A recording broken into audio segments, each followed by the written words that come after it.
Welcome to episode 3 of Quest for the Hobby. This month we've been joined by Alex. It's I think Alex's first time on the channel. I'm not sure if he's even been on the main channel, so excited to have him with us. Alex has been prepping for Lewis's tournament that's coming up this month. We're going to be talking about that more on Wednesday when the Close Order podcast comes out. We're going to be looking at some pairings, lists, all that fun stuff. But for now, we've got some pictures and Alex himself to tell you more about what he's been up to.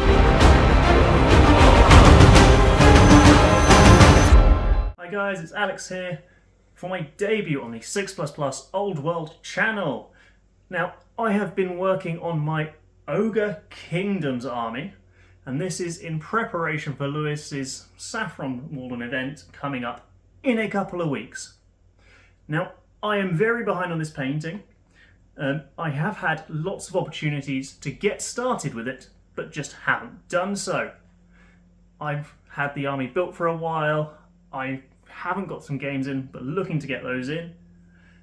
But this army is buller heavy, which means I have lots of models to paint with lots of large flat areas. But because of these time preparations, I'm going heavy on a contrast-based kind of scheme. Now, with this, I have decided to get a huge batch of these bulls done and out of the way as early as possible, but they're all very much still work in progress. What I have done is got a lot of the kind of base of the skin and the trousers done, and I'm now going to take it unit by unit to add more of the details and get some finished units done. So as you can see here, I have got this first batch of bulls somewhat ready. Still a few details left. I'd like to pick out the eyes, teeth, the odd other detail here and there, put some more work into the banner. But for now, this gives me a nice kind of base layer, base starting area to get the rest of the army done, maybe.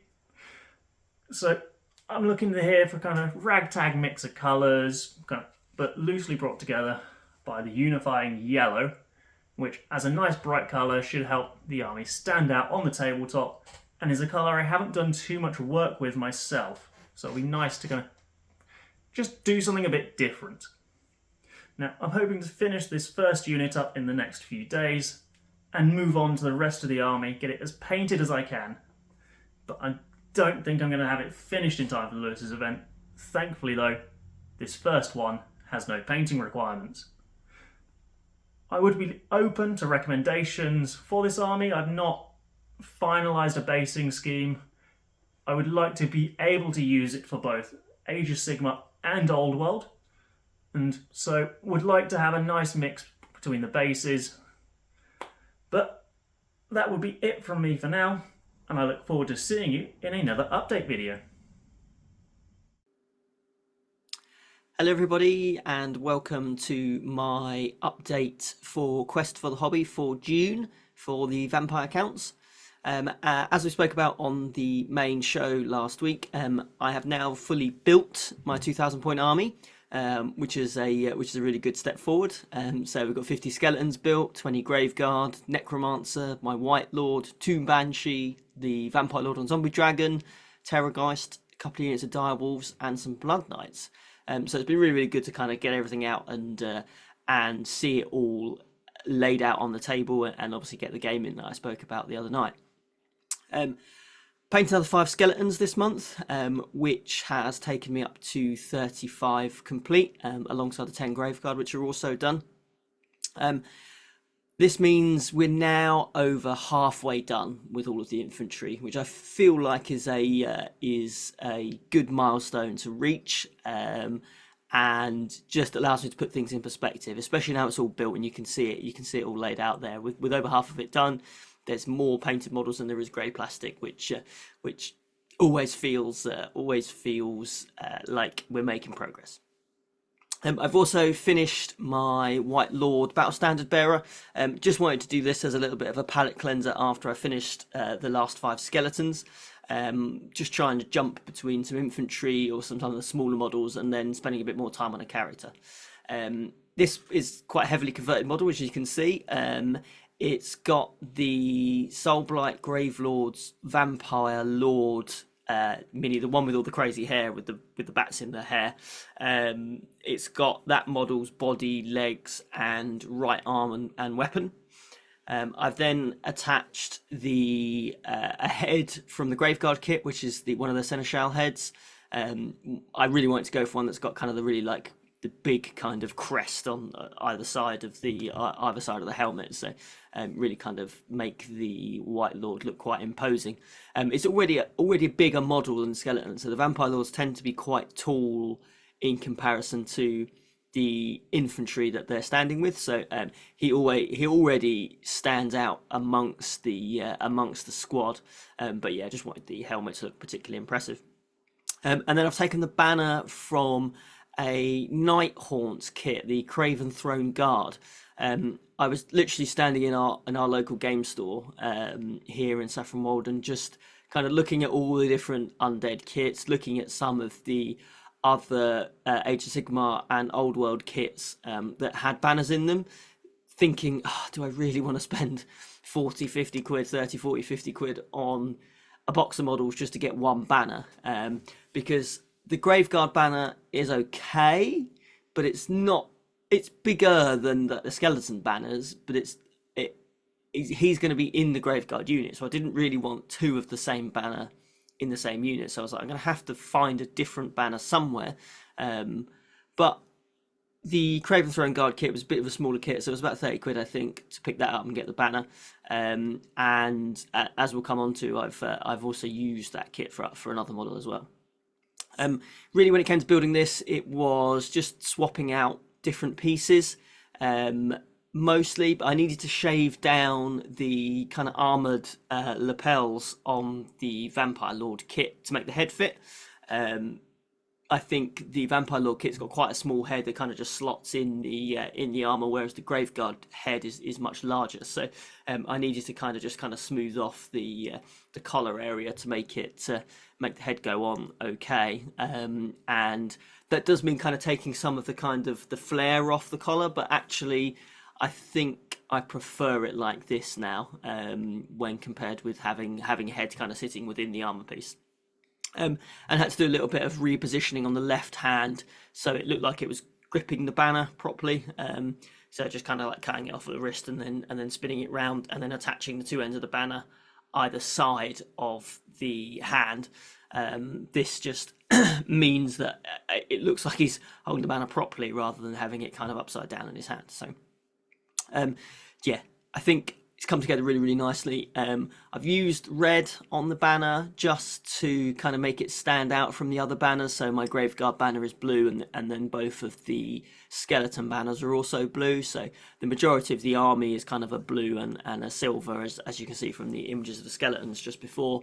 And I'm just kind of scattering red throughout the army where we get to more kind of senior individuals within the army. So the Blood Knights have got some red on their lances, and then obviously now the White Lord has got some red as well. And I think the Vampire Lord, when I get Alicia done, then she's going to have some red on her as well. So I think just kind of scattering that throughout the army so it's there but not overwhelming. And yeah, so I also used the Craven Throne Guard kit to bash together a Tomb Banshee. So I'll talk about her when she's painted up, but yeah, it's been good to just kind of get that extra model out of the kit that I bought. So effectively 2 characters bought out of a Vampire Lord kit and the Craven Throne Guard kit. So that makes me feel a little bit better about the money I've spent. So with all my June painting, I'm now up to 1,200 points fully completed. I've got left to paint the Vampire Lord and Zombie Dragon, which actually won't take too long because the Zombie Dragon is just all bone, so actually relatively quick to put together. That's sort of 400 or 500 points there. I've got another 25 infantry models to do, and I've got the Dire Wolves and the Tomb Banshee left to go. I'm going to do the Dire Wolves next, I think. I actually kind of stumbled across quite a cool painting tutorial on the Games Workshop YouTube page for a really nice kind of dark black fur sort of scheme, matted sort of fur. So I think I'm actually just going to follow that YouTube guide step by step. And And actually, just as a general point, if anyone is looking for painting guides, the Games Workshop YouTube site is really excellent for that. And I think if you just want some kind of easy step-by-step guides to follow to make your models look really, really nice, then there's some fantastic stuff on that site. But yeah, we'll check back in July. Hopefully more progress made. First tournament is coming up end of September for the LGT, so need to have everything built by then. Everything painted by then. So we've got a hard deadline, and I'm feeling confident about getting there on time. See you in July. All right. It feels like a long time since I was painting these. They were done, obviously you saw them started off for last month's Quest for the Hobby, but this month we have actually finished off the models, which is nice. So, starting off with a nice group shot here of what I achieved. Slightly cheating. There is still the Black Hawk Chariot in the center of the screen there, but I think everything else was painted this month, or finished off at least. The Wyvern boss here is slightly different. Just another shot here. This is a game against Lizardmen. With some backward-facing ball boys. I did take some pictures in my light box, and they didn't come out as nicely as the ones from the event, so I figured I'd just use these. But yeah, so here we've got the Wyvern, obviously built and painted that for my first square-based event this time round. Took off the caster who is on my desk somewhere, just sort of floating around. Added on a war boss, went for the blood effect, always a winner. Spices up a model nicely there. I should probably look at putting some blood on the mouth/claws of the Wyvern, because I think it's the only model in my army that doesn't have blood everywhere, so I should probably get on that. Here we can see the characters as well. We've got the previously done Black Oak boss. We've got the Shaman boss there as well. And if I just go back to the start, we've got the caster as well. That's my level 4 Orc Weird Knob, on boar. It's the AOS War Chanter, I think it's called, something along those lines, combined with the new Orc boss kit, where you get 2 in a box, 1 foot, 1 mounted. Incredible kit. I think I've bought 3 at this point. Really nice kit there. Just basically chopped the body off at the legs, waxed on a little bit of green stuff. Job's a good one. Didn't take much. Cut off the smoke off the staff as well, so I wanted to make it less sort of high fantasy and more sort of a grounded, dark, gritty fantasy. But keeping the same sort of colour palettes there, just drab browns, basically. Moving on to the chariots. As you can see here, they do actually have paint on them this time. So there was some nice close-up shots last time if you wanted to see more of what the models actually were. But if we go back here, got the first one, all riding I always get the names of these wrong, it's either Gore Grunters or More Grunters, riding those. So this is the first one, Chappie on the back there, second one, and then the third one there with a bit of a spear, obviously all equipped with great weapons, but just wanted a little bit of variety from each of them. Although I'm actually not sold on using them now. The more reps I get with them, the less I like them. But a couple more pictures with them. Let's go back here. Yeah, nice cinematic. Incredible charge. I had to bait out a charge for the Stegodons to get my Black Orc Chariot in there, but this was a game that was lost. Nice shot though. A couple of chariots in the background. 1,000 points worth of characters and chariots there, basically. Another shot of the chariots at the back. Really pleased with how these came out, actually. So the sort of burnished metal, the sort of black metal, works really well.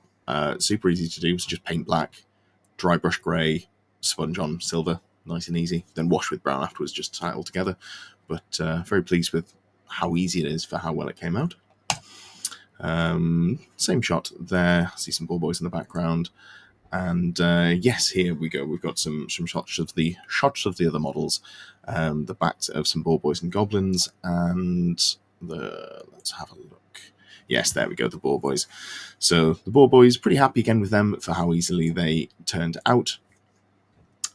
This is the second squad I painted, so I wanted to go for one squad without helmets, apart from the sergeant, just to make them more obviously different. I was thinking about giving these the frenzy upgrade instead of giving them, the heavy armor, but went with just giving them poisoned attacks in the end, I think it was. But still, nice to have a squad that you can easily distinguish from the second squad, which is, I think, there we go, the second squad, the bigger squad. Nice red flag on that one for the big red raggedy flag. Really like these models. They're a lot of fun to paint and not too bad to build. The ears are a pain in the arse. They didn't need to be separate, but yeah, really enjoy painting those ones.